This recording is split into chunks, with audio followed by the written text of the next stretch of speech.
Assalamualaikum warahmatullahi wabarakatuh. Teman-teman ikhwah fillah, pengurus wilayah dan daerah, Dewan Syuro Wilayah dan Daerah, Ketua dan anggota Majelis Syuro dan seluruh jajaran pengurus dan staf IPMI Pusat yang berbahagia, serta saudara-saudara yang mendengar suara ini di mana saja berada. Alhamdulillah kita bisa bertemu lagi pada sesi pembinaan organisasi yang masih dibawakan oleh saya, Yudi Yuswan. Dan kali ini kita akan membahas tentang materi anggaran rumah tangga, yaitu tentang permusyawaratan, yaitu lebih khusus lagi permusyawaratan IPMI tingkat pusat. Sebelum berlanjut pada pembahasan, tak bosan-bosannya saya mengajak pada pemirsa atau pendengar semua untuk mensubscribe YouTube ini demi pengembangan YouTube organisasi IPMI di masa yang akan datang. Baik,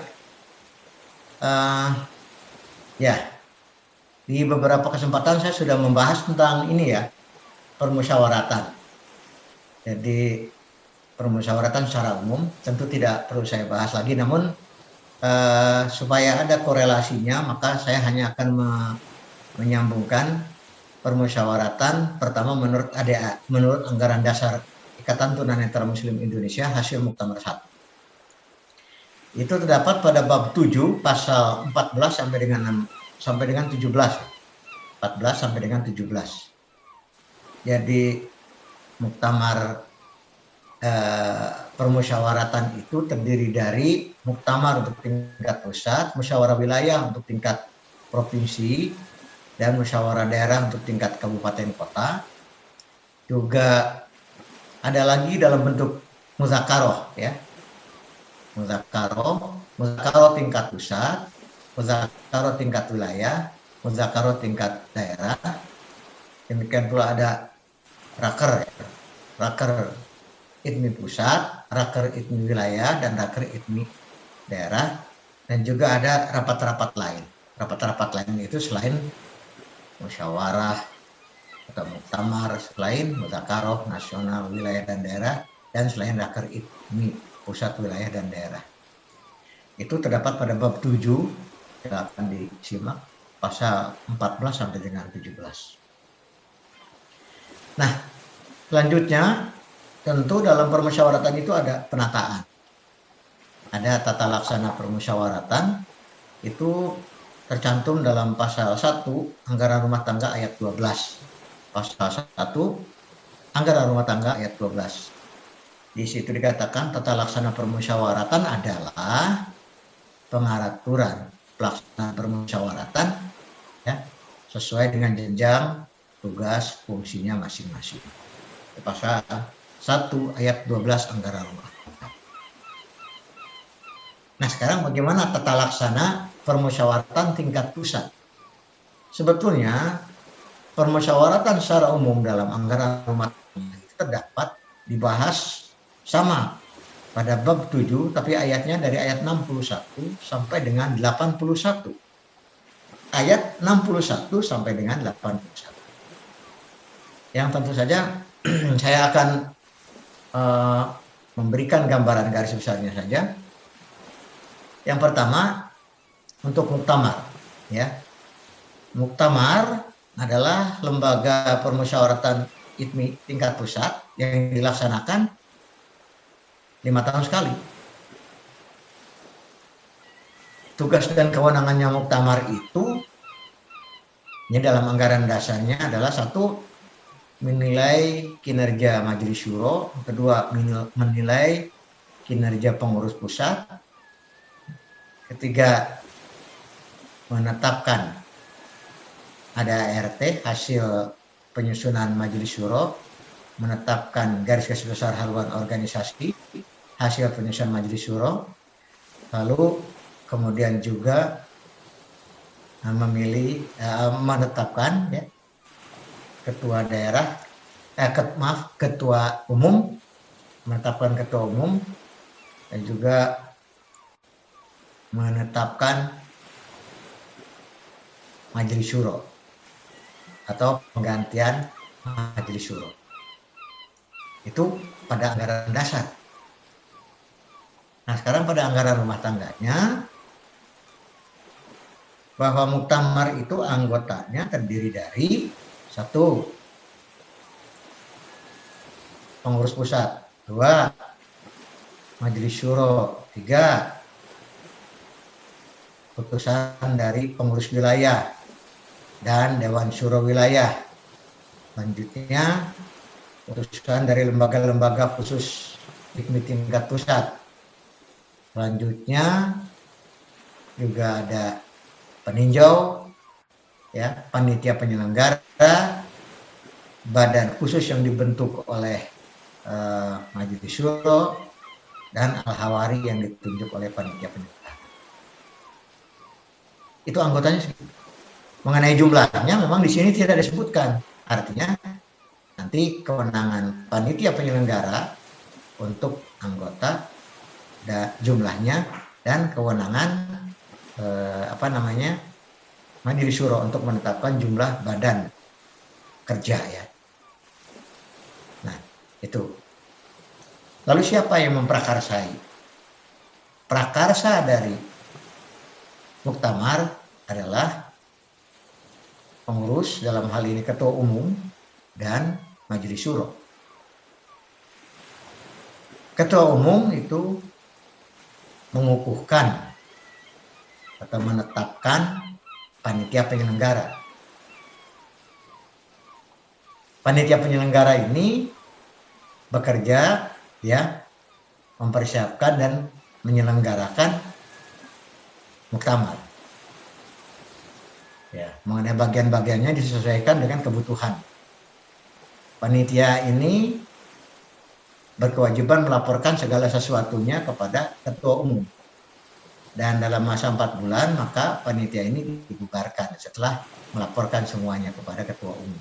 Selambat-lambatnya 4 bulan. Nah, sekarang bagaimana dengan halnya Majelis Syuro? Ketika muktamar, maka Majelis Syuro berkewajiban 1, menyusun, ya, ADART sesuai dengan aspirasi dari wilayah dan daerah. Nah, yang kedua adalah menyusun garis-garis besar haluan organisasi juga berdasarkan aspirasi daerah. Yang ketiga, memverifikasi calon calon ketua umum, ya, untuk nanti ditetapkan di muktamar dan secara musyawarah, ya. Kemudian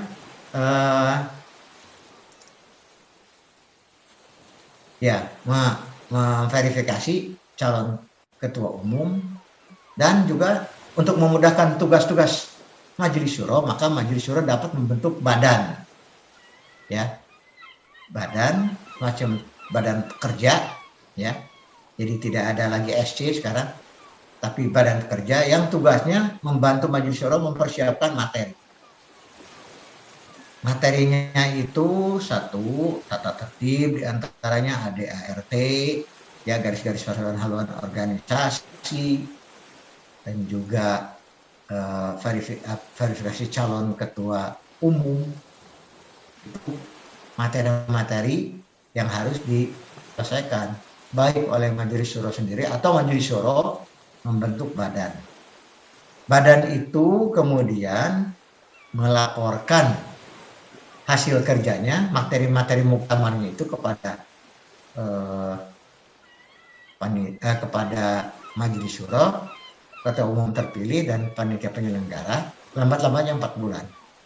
Lalu badan itu dibubarkan oleh Majelis Syuro, dalam hal ini ketua umum Majelis Syuro sebagai representasi daripada Majelis Syuro bersamaan dengan pembubaran panitia penyelenggara muktamar. Sekarang mengenai dana, pengurus pusat berkewajiban memberikan dana maksimal 20% untuk penyelenggaraan muktamar, ya, maksimal 20%.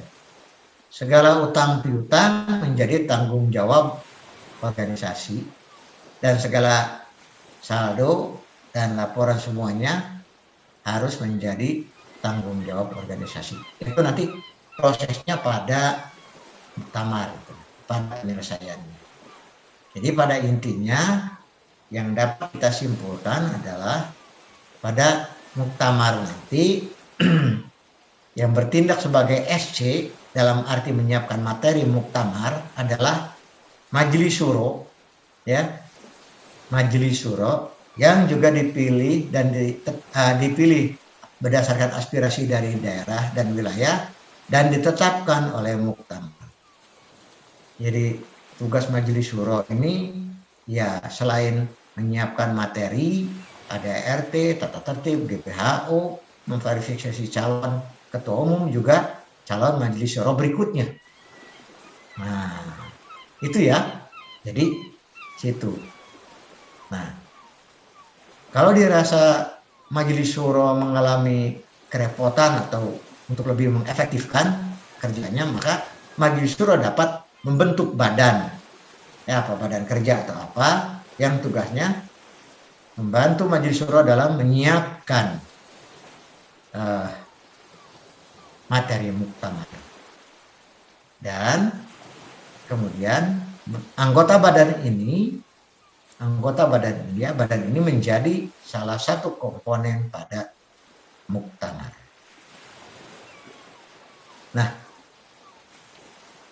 saudara-saudara sekalian, hal itu juga tidak jauh bedanya dengan penyelenggaraan musyawarah wilayah. Pada anggaran dasar dikatakan bahwa musyawarah wilayah itu ya tugas dan wewenangannya antara lain menilai kinerja Dewan Syuro, kalau tadi Majelis Syuro menilai kinerja pengurus wilayah, ya, menetapkan garis-garis besar program kerja wilayah dan menetapkan majelis Dewan Syuro serta ketua wilayah. Itu pada anggaran dasarnya. Dalam anggaran rumah tangganya sama. Yaitu pertama, anggota Muswil itu terdiri dari ya, 1 pengurus wilayah, 2 Dewan Syuro wilayah, maksudnya Dewan Syuro wilayah yang bersangkutan, 3 putusan dari pengurus daerah, 4 putusan dari Dewan Syuro daerah, maksudnya di wilayah tersebut ya, 5 badan khusus yang dibentuk oleh Majelis Syuro, 6 panitia penyelenggara, 7 peninjau, 8 al-hawari. Itu anggotanya. Nah, sekarang agendanya sama. Agendanya adalah pertama ya, untuk mempersiapkan itu yang menjadi pemrakarsa Muswil itu pengurus wilayah dan Dewan Syuro wilayah dengan tupoksinya atau tugas pokok dan fungsinya masing-masing. Sepertinya berbeda tapi dalam satu tujuan. Pengurus wilayah pertama membentuk panitia penyelenggara yang dikukuhkan dengan surat keputusan ketua wilayah. Panitia penyelenggara ini bertanggung jawab kepada ketua wilayah. Panitia penyelenggara ini bertugas mempersiapkan dan menyelenggarakan musyawarah wilayah. Panitia penyelenggara ini juga bertugas menyampaikan laporan kepada ketua wilayah terpilih untuk selanjutnya setelah laporan itu dinilai baik diterima, maka panitia penyelenggara dibubarkan selambat-lambatnya 4 bulan setelah Muswil. Kemudian Dewan Syuro wilayah dalam muktamar dalam Muswil itu berkewajiban 1 menyiapkan materi Muswil, yaitu garis-garis besar program kerja pengurus wilayah atau GBPW, GBPKW, GBPW ya, GBPKPW. Nah, lalu yang berikutnya adalah memverifikasi calon ketua wilayah, memverifikasi calon Dewan Syuro, menyiapkan tata tertib musbil. Untuk mengefektifkan kerja Dewan Syuro, maka Dewan Syuro dapat membentuk badan khusus ya, apakah itu badan pekerja atau badan khusus yang tugasnya mempersiapkan materi-materi musbil. Badan khusus ini menjadi anggota musbil dan bertanggung jawab kepada Dewan Syuro. Badan khusus dibubarkan ya setelah laporan dan materi-materi musbil itu diserahkan kepada ketua wilayah terpilih ya dan majelis syuro dan Dewan Syuro wilayah, lalu dibubarkan bersamaan dengan tiap negara. Nah, sekarang panitia penyelenggara itu bentukan ketua wilayah. Nah, ketua wilayah atau pengurus wilayah berkewajiban untuk memberikan suntikan atau bantuan dana yang jumlahnya antara 10 sampai 20% maksimal. Nah, itu tentang musyawarah wilayah. Sedangkan untuk kedepannya kita akan sampai pada musyawarah daerah. Saya rasa cukup sekian supaya Bapak Ibu Saudara bisa mendalami inti dari materi permusyawaratan ini, dan andai kata ada hal-hal yang ingin ditanyakan dapat disampaikan lewat grup forum komunikasi pimpinan pusat, pimpinan wilayah, dan pimpinan daerah, atau juga lewat email dppidmi.com, atau juga bisa lewat Facebook PPIDMI ya. Dan tidak lupa juga, sekali lagi saya mengharap agar para pendengar ya, pengurus wilayah dan daerah bersama-sama menyimak acara ini dan mensubscribe video YouTube IDMI, YouTube PPIDMI untuk pengembangan berikutnya. Demikian, kurang lebihnya mohon maaf. Aqulu qouli hadza wa astaghfirullah li wa lakum. Wassalamu alaikum warahmatullahi wabarakatuh.